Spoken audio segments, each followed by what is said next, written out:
All right, welcome back to another episode of the Pac 9 show. We're going to recap week 15, starting with our San Francisco 49ers Yes, versus the sir. Seattle Seahawks.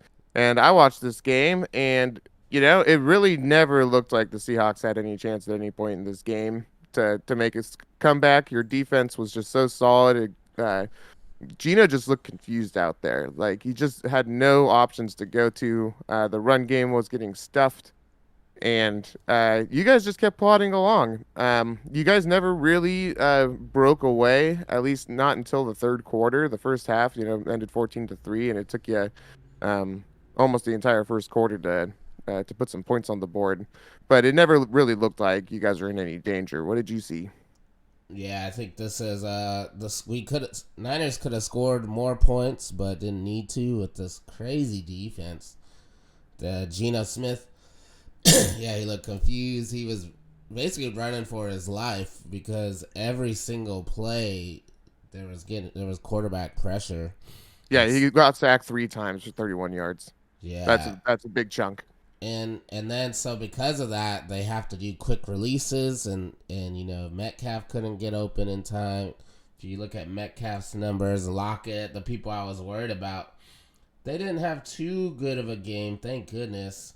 Yeah, considering that Gino threw the ball 44 times, like Yeah, yeah, y- yeah.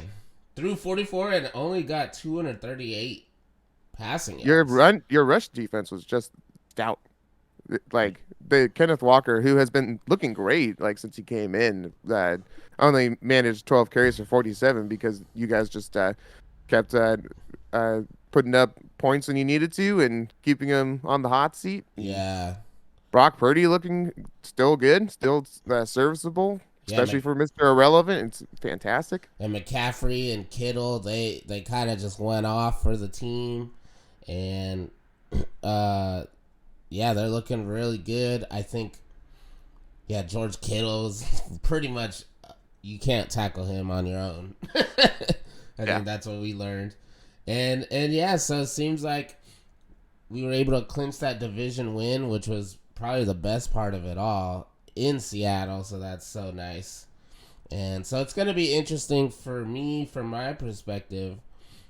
Pretty much the divisions are all well settled, pretty much, and the seat. So I'm wondering, are the Niners, are they going to be resting early? Are we? I wonder what's the game plan there, because we're not going to be moving and seeding. We might move up to two, maybe, but that's kind of what I'm interested in for the rest of the season. How we're going to play that with our health, seeing as we're pretty much solidified as the 3 seed.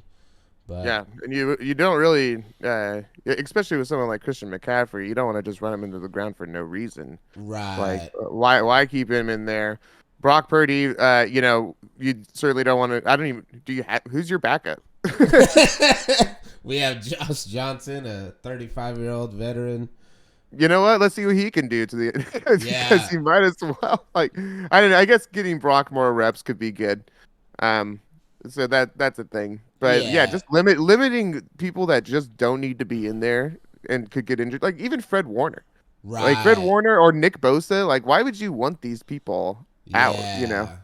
So yeah, I'm just curious. That's just a thought that came into my Mhm. mind. But we'll see. In terms of the rest of the season, I think our schedule looking pretty favorable. So we still could get that number 2 seed.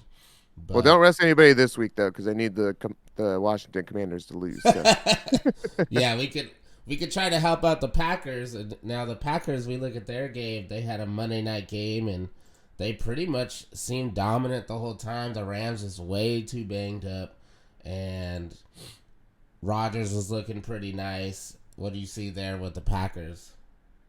yeah, I mean, it was kind of a strange game in the beginning because it seemed like they were just gonna run the ball on us, and we were, we definitely should have came away with a touchdown at the end and had to settle for a field goal because we were pretty successful running the ball, looking totally lost throwing the ball, and then we get down to the end of the field and just throw incomplete, throw incomplete, and we were like, why do we keep doing this? Just keep running the ball. And but we got the field goal.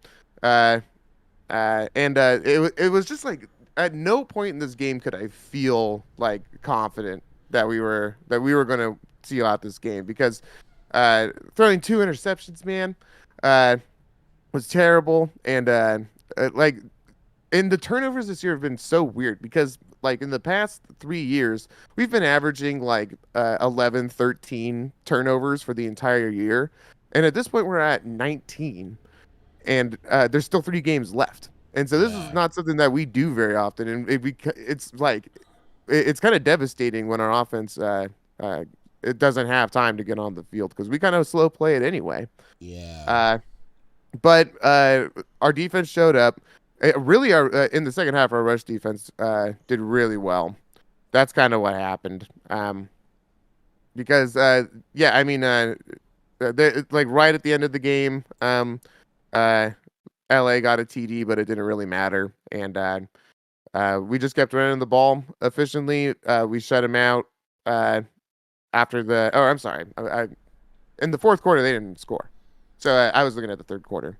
The last time that the Rams scored in this game was 22 seconds left in the third, mm, and uh, and then we ended the game literally on the 1 yard line. It was just like, let's just yeah. and end this game. A lot of gamblers are mad about that. They always are. They always are. But hey, man, like I'm fine with that. Yeah, I want on the one hand, you could have like a kind of a fake, even more of a blowout victory or whatever. Get another stat for AJ Dillon or something like that. But even one play could just blow someone's knee out, and then what Right. was the point of that? You know. So I'm fine with taking with just kneeling it at the end. And I'm glad that we just we went into this game uh, totally being the favorite, and both of us thought that Packers were going to win. You thought Packers were going to win 28-9, and I said 28-17. Oh, Um, pretty close. and pretty close. And so we both thought that we were going to come in and it just kind of bamboozled Baker Mayfield. Like he Hmm. came out last week and Poor guy. stunned everybody, and but we all knew. We Yeah, had seen him in Carolina earlier this season, and he played like that, man. He had a 16.2 QBR. It yeah. wasn't good. It's Wasn't a good game. tough for him to be put in that situation for sure. And but if you look at the Packers schedule now, so like the Packers are definitely fighting for that last playoff spot. They basically can't lose, right? And so looking at the schedule, it's kind of tough. They got Miami on Christmas. I bet that's kind of cool for the players. At least they'll be in Miami. but end the year with 2 home games against the Vikings and the Lions. So this gonna be. I'm gonna need to get some extra popcorn watching these Packers games. There's gonna be a lot of drama if they can keep winning. Yeah, be sure to watch the Pac-9 episode on the Green Bay Packers. Going over the Niners game if you want to hear more about that. I think that we certainly got a shot. I'm not totally sold on the Vikings at this point in the stretch, considering their last 3 games. Miami has never really been a December team.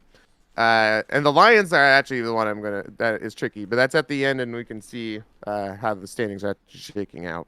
Yeah. So pretty good stuff coming from the Packers. I think they're starting to get hot at the right time, and hopefully it's just in time. But we'll have to Yeah. see. And so let's go to the happiest and saddest fan bases this week, Alex. Who do you have for your happiest fan base? Happiest fan base, kind of going off that last playoff spot race. I'm gonna go with the Detroit Lions. They're looking good. They're looking their offense basically can just put up points, and it's kind of tough to go toe to toe with the Detroit Lions. I can't believe I'm saying that, but they're actually the hottest team in football, or at least one of them, and they could really get that last playoff spot from Washington. I guess we'll see. Uh, I wasn't too impressed by that win, but those games between the Commanders and the Giants always end up looking like that. I'm gonna go with the Bengals for the happiest fan base this week. I mean, they're coming off their 6th win in a row against the Bucks, where they came back in a clutch victory, and now they're looking at Patriots, Bills, Ravens. So they kind of needed that win to stay atop their division, and for them, hopefully they can keep it. But it is looking like a much straighter path now. Hmm. And let's see here. What about, and for my saddest fan base though, I'm gonna go. Ooh, there were some tough ones. I'm gonna go with Washington Commanders. I think that they needed to win that last game, and then now on top of that, now they gotta play the Niners. Oh my goodness. They might actually lose this playoff spot. So it's basically Washington, Seattle, Detroit, Green Bay, and if you go by the numbers, Washington probably gonna lose this game. We'll see, but that's They're not. trending down. That's for Yeah, sure. so we'll see how this story ends up unfolding. But they're probably not too happy right now. Yeah, and I'm gonna go with the Colts, man. You can't be part of the biggest comeback in history on the losing side and not get poked fun at the week Mm-hmm. after. I mean, come on. Come on. 33-0 with like 8 minutes left in the third. It's almost shocking that they were even able to score that amount of points in that amount of time, regardless of being down 33-0. So, Man, wow, Colts, get your stuff together. yeah, they really lost it on that one. Poor Matt Ryan is behind the biggest Super Bowl comeback and the biggest regular season comeback. It's poor guy. And they're doing Nick Foles now next week. Jesus. That's the Colts right now in 2022. And Jeff Saturday With is the Dak Saturday coach. at the helm. Yeah, the Yeah, crazy. yeah, they're probably the saddest. All right, thanks again for listening to another episode of the Pack 9 Show. Be sure to like and subscribe and watch our other videos. Happy holidays, and we will see you next time.